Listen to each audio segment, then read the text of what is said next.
Hello everyone, it is time for our next chapters of Summer of the Secret Squadron. And today we're starting with chapter 20. We went out a side door and loaded up into Mrs. Jackson's SUV. We headed north on Highway 25 until we were almost halfway to Cave City. Suddenly, Mrs. Jackson slowed as we came upon an open-gated drive flanked by two large limestone columns. She then turned left and followed a long, chalky road about half a mile until we came to a gray limestone building with a sign marked Main Office. Everything was gray. The buildings, the trucks, the road, the trees, the shrubs. A layer of limestone dust covered everything. We hopped out of the vehicle and went in through the front door, leaving tracks of gray dust on the welcome mat. At a small desk sat a middle-aged woman with bleached blonde hair and lots of makeup. A big white-toothed smile lit her face as we entered the room. The smell of her perfume was almost overwhelming. "May I help you?" she asked, like all good secretaries do. "We were hoping you can," Mrs. Jackson said. "We are needing some information on a past employee, an employee that worked here back in the 1940s, actually." "Oh, I don't know that we kept records that far back, but I can check for you. I'll have to ask Mr. Collier. What was the name?" "John Arthur Simmons," I said. "John Arthur Simmons. I'll be back in just a minute." The woman disappeared down a long, narrow hallway while we stood around and waited. A few minutes passed, and still she had not come back. We began wandering around the room and down the hallway. Logan even began opening drawers and file cabinets. Mrs. Jackson and Sumner ordered him to stop. We began looking at all the pictures and plaques hanging on the walls, pictures of excavation sites, old photos of men with flat tops and black horn-rimmed glasses, plaques honoring exceptional productivity, years with no injuries. The women finally resurfaced, only to tell us bad news. All of their old personnel's files were destroyed after 10 years.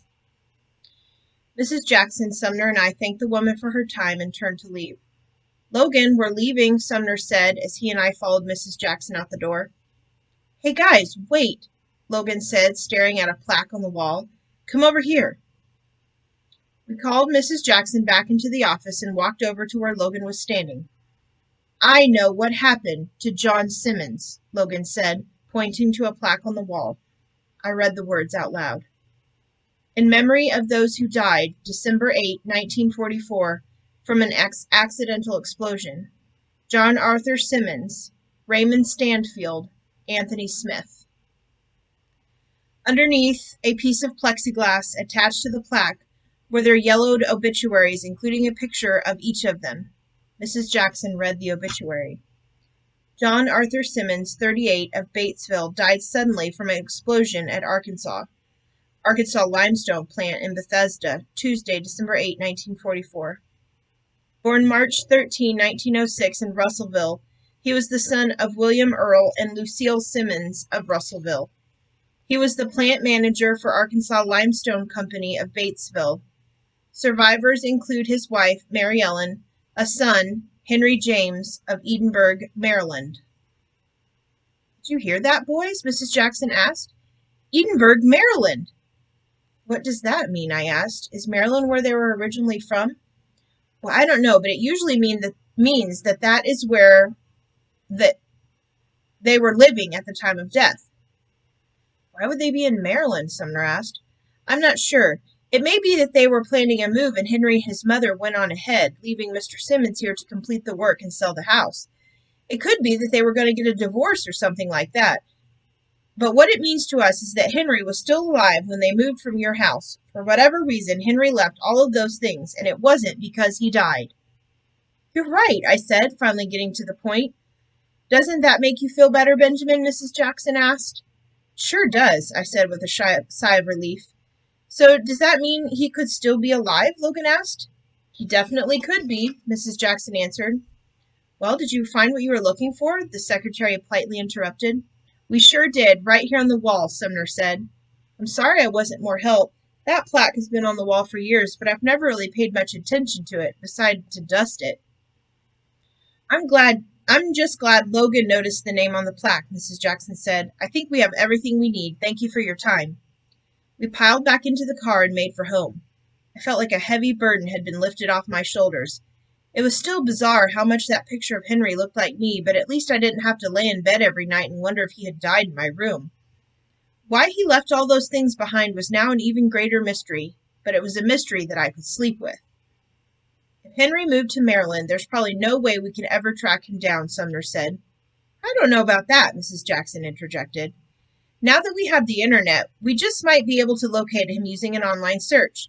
We can give it a try when we get back to the house. We made it back to 7th Street, and Mrs. Jackson invited us in to let us use her computer for the search. We wiped our feet on the welcome mat to get rid of the gray dust. Mrs. Jackson led us to her computer and pulled up enough chairs for all of us to sit around. All right, let's see. There are different kinds of searches you can do. Some of them are free, and some of them are more in-depth and cost money, she informed us. We'll do the free one first and see what we get. We now know his full name, Henry James Simmons, I said. That should help us narrow the search. That's just what I was thinking, Mrs. Jackson said. First, let's go to Yahoo and let them do a search for us. Mrs. Jackson pulled up the internet search engine and clicked on People Search. She entered Henry James Simmons in the name slot, filed down to Maryland, and hit search. That was simple enough, Sumner said as we waited for the information to pull up. The bad thing about Maryland is that it's just a small state, and it's just part of Washington, D.C. area. People that work in D.C. may live in Maryland, Virginia, West Virginia, Pennsylvania. Even if he only moved 50 miles away from where he and his mother lived, he could be living in any of these states now. The page began to appear on the screen. Only 8 Henry Simmonses came up, and 4 had a middle initial other than J. The other 4 displayed no initial. Well, there are 4 names to start with anyway, Mrs. Jackson said, and we will probably want to call the other 4 as well. One of them could be a son or relative of Henry. Do y'all want to make the phone calls? We can do that, Sumner assured her. What about an interview and a photo shoot on, say, Friday? Mrs. Jackson asked. We should be ready by then, Logan said confidently. Mrs. Jackson gave Logan a look. Have you figured out a way to get up on that roof? Maybe, I said, cutting Logan off before he went and told her our whole ridiculous plan. Maybe you should leave that one alone, she said, expressing her concern. That building is about ready to fall in. We've got to try, Sumner said. It would drive us crazy thinking there was something up there, and we never even tried. Besides, the message made it sound like it held the most valuable stuff of all, Logan reasoned. Well, like I said before, I want this to be a happy ending, so be careful. We will, we all promised. I felt like crossing my fingers, however, knowing what we were about to attempt. That's the end of Chapter 20. Chapter 21. Mrs. Jackson walked us to her back door and sent us off. We thanked her for her help and for lunch, and we walked across the street to my house. It's 4 o'clock, I said. We've got 1 hour before Dad expects us. What's the plan? Here's what we need to do to get ready, Logan said. First thing is to take the cable off the treehouse. Then we need to get Benjamin's bows and arrows, along with some really strong fishing line. Do you think we can get some from the hardware store? Maybe, I said, but we'll probably have to pay for it out of our own money. That's fine, Sumner said. All right. At 5, we go close up the store for your dad, Logan continued. Afterwards, we sneak up on top of Field's office supply with the bow and arrow and the line, and we shoot it across the Landers' roof. We try to shoot it across, Sumner corrected. Okay, we try to shoot the line across. Logan mimicked Sumner. If it works, we leave the line there until we come back with the cable. We go home, eat dinner, make the phone calls, and then we wait. Wait? Wait for what? I asked. 12 o'clock, midnight, Logan responded. 12? Midnight? Tonight? Sumner asked. How are we going to do that? We'll have to talk our parents into letting us sleep in the treehouse. We can leave one of our flashlights on up there and they'll never know we left, Logan said confidently. You've really thought this thing through, haven't you? I asked. Yes, I have, Logan said, and it's going to work, just like I said. But we don't have all day, so let's get the zip line down before your dad gets home and realizes what we're up to. We did everything according to Logan's plan, which seemed absolutely loony to Sumner and me. Not just because of how dangerous the plan seemed, but that it was Logan's. He typically never thought 2 seconds ahead, much less come up with a grand scheme like this. We got the cable down and rounded up my bow and arrows. Then I spent what little time I had left with Mom, telling her about my day with Mrs. Jackson. I knew if I didn't, Mom probably wouldn't say yes to the idea of us sleeping in the clubhouse. I even spent a few minutes playing with Emily and Caleb, which I thought might cinch the deal. By 5, we were at the store helping Dad and Mr. Parks close up shop. Once again, we were working at breakneck speed so we could finish early. "Boys, are you forgetting that I pay you by the hour?" Dad said jokingly.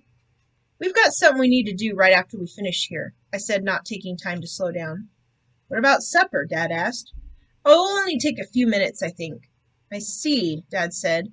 "Would you mind telling me what you're up to?" Logan and Sumner pretended not to hear Dad's question.